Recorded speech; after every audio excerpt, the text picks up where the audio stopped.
Hello Grand Archive players, let's answer a rules question. How do you tell the difference between an on-enter trigger and a replacement effect acting on an object entering the field, and why might that difference matter?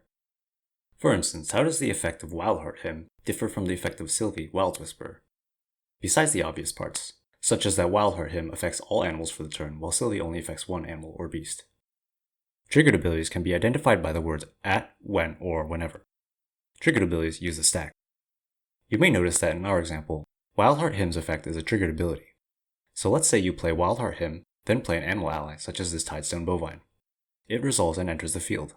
Then Wildheart Hymn's trigger goes onto the stack to give it a buff counter.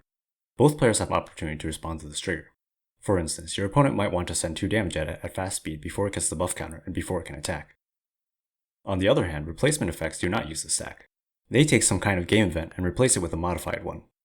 They can be trickier to identify, but typically use the templating if an event would happen, some kind of modified event happens instead. For objects entering the field, which is the scope of this video, you may see replacement effects templated as object enters modified or as object enters the field. In this example, Sylvie's effect is a replacement effect that modifies the way certain allies enter the field. Keep in mind that there are many different types of replacement effects, but today we'll only be focusing on ones that affect objects entering the field. In the specific case of Sylvie, this might seem like a minor modification, which it is, but it's important to distinguish this effect mechanically from similar effects. If an animal such as Tidestone Bovine enters the field while Sylvie's effect is active, it will enter with the buff counter already. There is no opportunity given to players at this time since there is nothing on the stack. Unlike the previous scenario with Wildheart Hymn, Tidestone Bovine does not exist on the field as a 1-2 at any point. The moment it enters the field, it's already a 2-3. Even if the other player had opportunity, 2 damage wouldn't be enough to kill it. Also note that since the stack is empty in the main phase, the turn player could immediately declare an attack with the Bovine before the non-turn player had opportunity. Let's look at another example of a field replacement effect. The keyword Hindered, as well as various cards such as Looney, Frostbinder Priest, Sudden Snow, and Freezing Steel, cause objects to enter the field rested, rather than the default state of entering awake. The affected objects aren't awake at any point while they enter the field. Since this is a replacement effect, there is an opportunity to use any rest abilities, such as Cunning Broker, without waking them up first. Compare this to an effect like Crystalline Ruins, which rests the ally entering the field using a triggered ability which can be responded to. Tome of Sacred Lightning has a replacement effect that allows it to enter the field with the abilities of another book card. If, for example, you chose Tome of Sorcery, the Tome of Sacred Lightning would enter the field already with the Tome of Sorcery's on-enter ability, and so you would be able to draw a card into memory.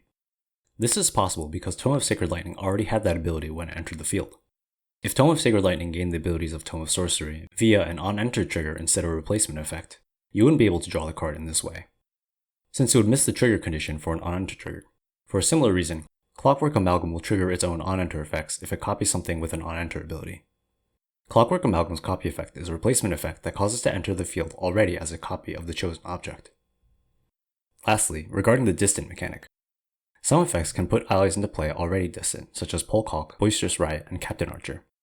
One uncommon consequence of this is that cards that care about units becoming distant, such as Imperial Scout or Lube, Oathkeeper, would not trigger from one of these effects that put units into play already distant.